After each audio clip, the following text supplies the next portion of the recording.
Putusan 127 PHPU BUP 23 2025 demi keadilan berdasarkan ketuhanan Yang Maha Esa, Mahkamah Konstitusi Republik Indonesia yang mengadili perkara konstitusi pada tingkat pertama dan terakhir menjatuhkan putusan dalam perkara perselisihan hasil pemilihan umum Bupati dan Wakil Bupati Teluk Wondama yang diajukan oleh Insinyur Hendrik S. Mambor MM dan Dr. Andes Andarias Kayu Katui MSI, pasangan calon Bupati dan Wakil Bupati Teluk Wondama tahun 2024 nomor urut 2, memberi kuasa kepada Henry Peter Poase SH dan kawan-kawan selanjutnya disebut sebagai pemohon terhadap Komisi 1 Komisi Pemilihan Umum Kabupaten Teluk Wondama, memberi kuasa kepada Ali Nurdin SH, ST, MH dan kawan-kawan selanjutnya disebut sebagai termohon.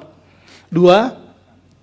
Elisa Auri SEMM dan Antonius A. Marani, pasangan calon Bupati dan Wakil Bupati Teluk Wondama tahun 2024 nomor urut 1, memberi kuasa kepada Deni Danurwenda SHMH dan kawan-kawan selanjutnya disebut sebagai pihak terkait.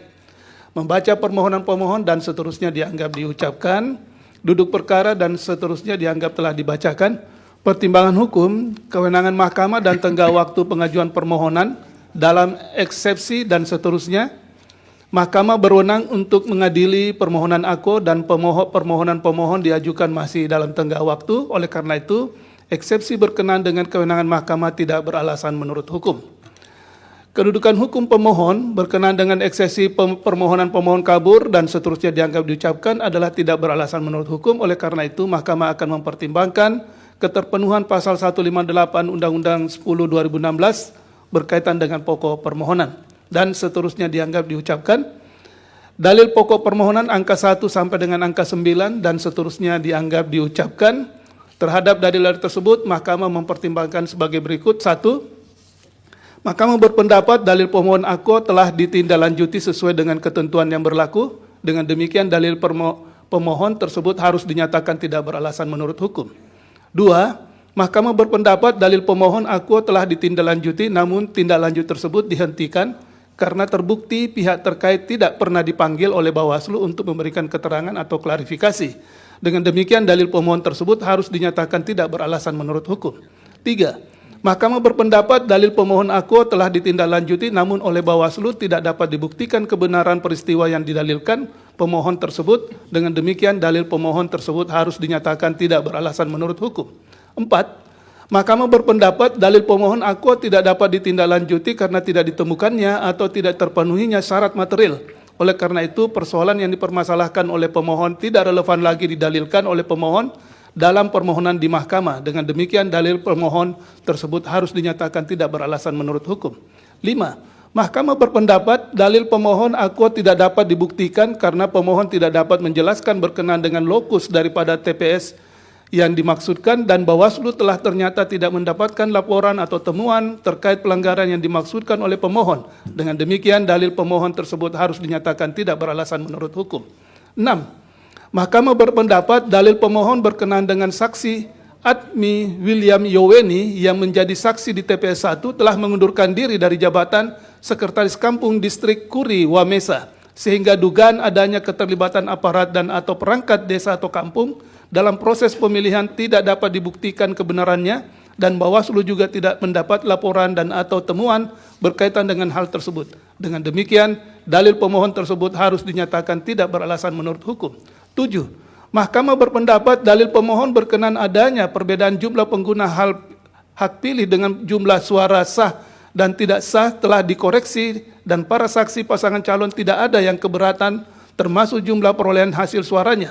Di samping itu, terhadap dalil pemohon tersebut, Bawaslu menerangkan tidak terdapat keberatan dan kejadian khusus serta dugaan pelanggaran pemilihan pada saat pemungutan dan penghitungan suara. Dengan demikian, dalil pemohon AKO harus dinyatakan tidak beralasan menurut hukum.